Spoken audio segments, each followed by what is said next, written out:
पारादीप गड़ ठारे बेलमठर 14तम वार्षिक महोत्सव पालन करा जाउछि। आमर आहु एक आध्यात्मिक क्षेत्र बा आध्यात्मिक पीठ जहाँ को आम बेलमठ बोली कही था। आज आम यही बेलमठ ठारे पहुँचीचे। एठारे किछि कार्यकर्ता अछंती जो माने ये मठर विशेषत्व विषय जानती। आसंतु आम से आज कथा हेबा आउ ये जो मठ विषय किछि जानिबा। अनेक मठ आम सब देखुचे जाऊचे से मठर अलौकिक घटना सबुठारे अच्छी। तो श्रद्धालु मानकु आम जनइबा पई ए मठ विषय आज आम आसी एठारे पहुँचीचे। आमर किछि कार्यकर्ता माने काम करुछंती देखि पारुथिबे। आज जेहेतु तांकर वार्षिक उत्सव सेथिपाई से काम करुछंती। आसंतु सेमान सह कथा हेबा। भाई आपन घर ए गाँ गड़ अस्तरंग ये थिला बहुत दिन ये हूँ चंदन पोखरी गड़िया। चंदन पोखरी गड़िया ये हूँ 8 एकर 45 डिसिमिल ये यार चकड़ाटा।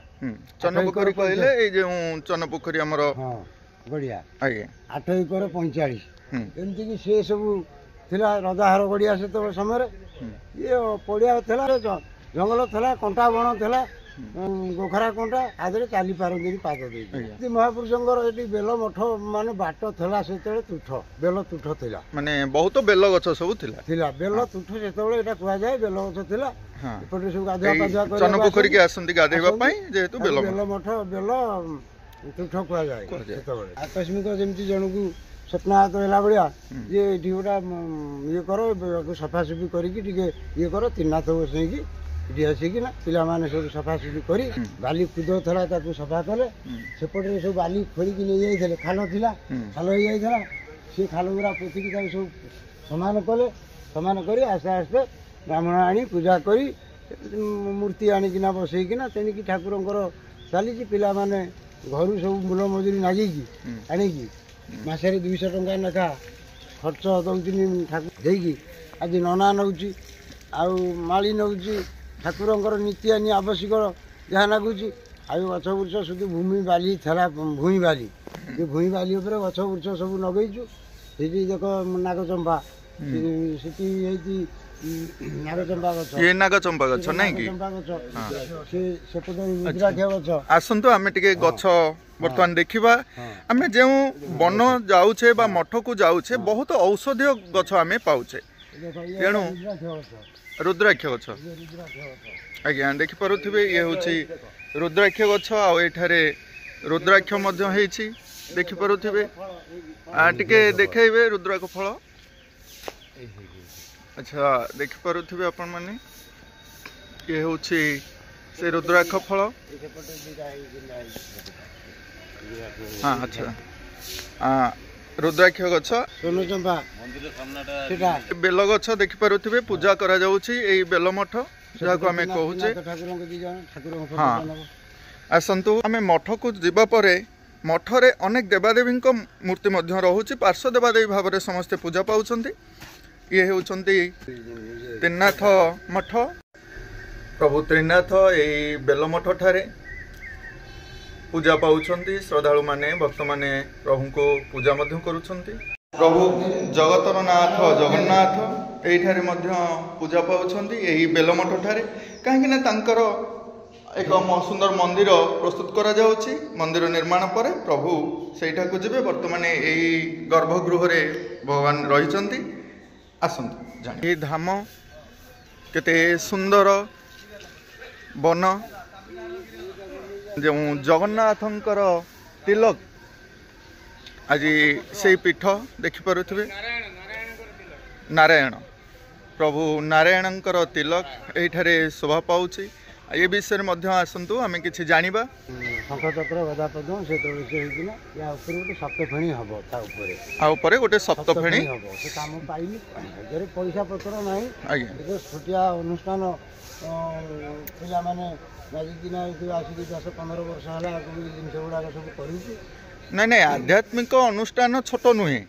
आध्यात्मिक अनुष्ठान बड़ किंतु कार्यकर्ता माने टिके समय नहीं बुझुचंती विलंब रे बुझुचंती एवं बुझिला परे मध्य ये कार्यक्रम गुडी को बहुत आगे जाउची। शंख चक्र गदा पद्म आपण माने देखि पारुथिबे गोटे जगह रे शंख चक्र ये गदा एवं पद्म अच्छी ये हूँ प्रभु नारायण का तिलक नारायण बा जे अनंत से अनंत तिलक आसतु ये जो जंगल को आपण माने आम जो वन को आसीचु बा बेल मठ जहाँ को आम कहूचे ये हूँ से पारादीपी गढ़ ठारे यही पारादीपी गढ़ ग्राम यही बेल मठटी केते सुंदर आ मन वृक्ष मानकर परिपूर्ण होइछि देखि पारुथिबे अनेक फलंती गछ मान सब एठारे देखिबा को मिलुछि ए जो फलंती गछ मान सब आमे देखिले ए समस्त जगह आपको देखा मिलेनि कहीं ना जो आध्यात्मिक क्षेत्र अच्छी विभिन्न प्रकार औषधीय गुल्म आ कि फलंती गछ मान आम देखी था ये तेजपत्र गछ ए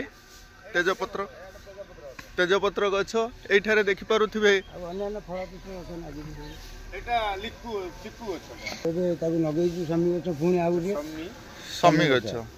समी गछ ये श्वेतनाग चंपा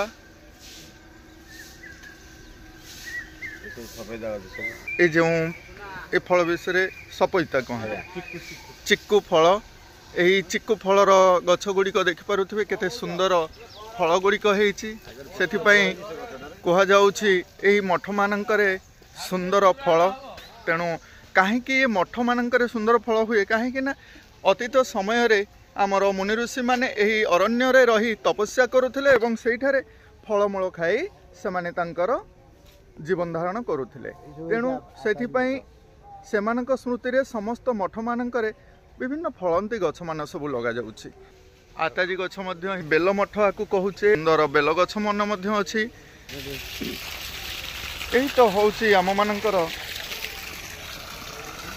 किछि जानिबा आमे माने एणे तेणे बुली निशा द्रव्य खाई समय को नष्ट करुचे किंतु जदि किछि एहीपरि किछि गछ मान आनी आपण माने लगाइबे जेते गछ आमे लगाइबा सेते आमे ऑक्सीजन पाइबा एक कथा मध्य जानिचे तेणु आपण माने एई मठ मंदिर को आसिले आपण माने निहाती गोटे छोट चारा गछटिए आनी थांतु ए मठरे दियंतु कार्यकर्ता मानकर ए सहयोग पई आमे समानको धन्यवाद जणाउछु कहीं ना तांको बिना सहयोग रे हुए तो ए मठ मंदिर रो परिकल्पना करा जाय न पारे एई मठ पाखरे सुंदर पुष्करिणी विषय आपण माने जानिथिबे पूर्वरु जो पारादीप गढ़र लोकनाथ से लोकनाथंकर ये होची चंदन पोखरी आकु चंदन पोखरी कहा जाए एठारे प्रभु चाप खेली थांती आसी जगाटी को से माने बेलमठ नाम रे नामित करी आगु को कार्यक्रम करूछंती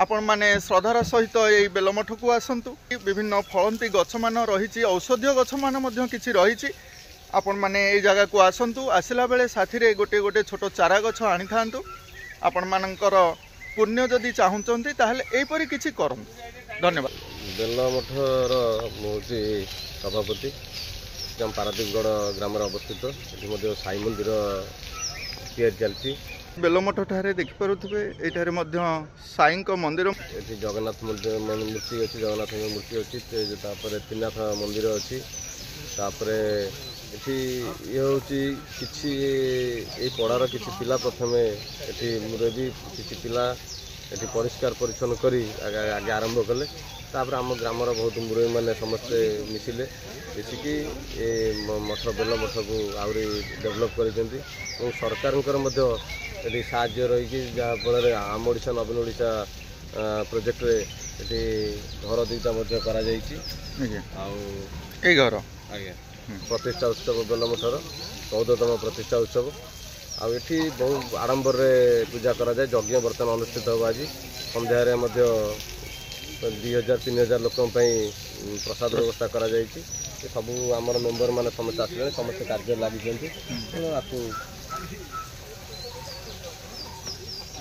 अति सुंदर महासमारोह आज अनुष्ठित हो तेणु मोर आप चैनल थ्रू ये समस्त अनुरोध समस्ते बुलवाक आसतु कहूँ आपण समस्त सहयोग कामना कर बहुत बहुत धन्यवाद आज्ञा बेलमठ ठारे प्रभु जगन्नाथंकर से जो गर्भगृह अच्छा प्रभु जगन्नाथ यही धाम को आसबे तांकर मंदिर निर्माण कार्य चली से मंदिर को आपण माने देखंतु ये बेलमठ ठारे ये होची ସେହି ଜଗନ୍ନାଥଙ୍କ ମନ୍ଦିର ପ୍ରସ୍ତୁତ କାର୍ଯ୍ୟକ୍ରମ ଚାଲିଛି। ଏଇଠାରେ ପ୍ରଭୁ ଜଗନ୍ନାଥ ଆସି ବିରାଜମାନ କରିବେ। ହଉ ଭାଇ, ବହୁତ ବହୁତ ଧନ୍ୟବାଦ। ଯେଉଁମାନେ ଏଇଠାରେ ଅନେକ କାମ କରୁଛନ୍ତି ବା ସହଯୋଗ କରୁଛନ୍ତି, ଏହି ସହଯୋଗୀ ବନ୍ଧୁମାନଙ୍କ ସହ ଆସ ଆମେ ଟିକେ ସାକ୍ଷାତ କରିବା। ଦେଖିପାରୁଥିବେ ଇଏ ହେଉଛି ସେଇ ପ୍ରଭୁ ଅନନ୍ତଙ୍କ ତିଲକ। ପର୍ଯ୍ୟଟକମାନଙ୍କ ସହ ଆସନ୍ତୁ ଆଜିର ଭିଡ଼ିଓଟିକୁ ଏଇଠାରେ ଆମେ ଶେଷ କରିବା।